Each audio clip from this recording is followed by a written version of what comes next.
36 വർഷമായിടാ മനസ്സേ ഞാൻ പോലീസില്. ഇതിനിടയിൽ പുറത്ത് അറിയുന്നതും അറിയാത്തതുമായ പല ചെറ്റത്തരങ്ങളും ഞാൻ ചെയ്തിട്ടുണ്ട്. പക്ഷെ അതിനൊന്നും എനിക്ക് ഒരു റിഗ്രറ്റും ഇല്ലടാ. 2 ദിവസം കഴിഞ്ഞ് ഞാൻ ഡിപ്പാർട്ട്മെന്റിൽ നിന്ന് റിട്ടയറായി DYSP മെഡലും വാങ്ങി ഇറങ്ങുമ്പോ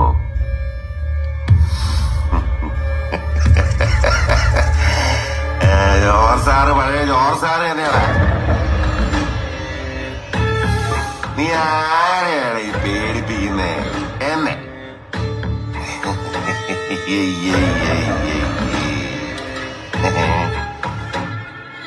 നിന്നെ കാണാൻ ജോർജ് സാർ ഇവിടെ വന്നിട്ടുണ്ടേ. നിന്റെ മുമ്പില് ജോർജ് സാർ ഇങ്ങനെ നിക്കുന്നുണ്ടേലേ, നീ ജോർജ് സാറിനെ ഇനിയും കുറെ അറിയാനുണ്ടറിയാ.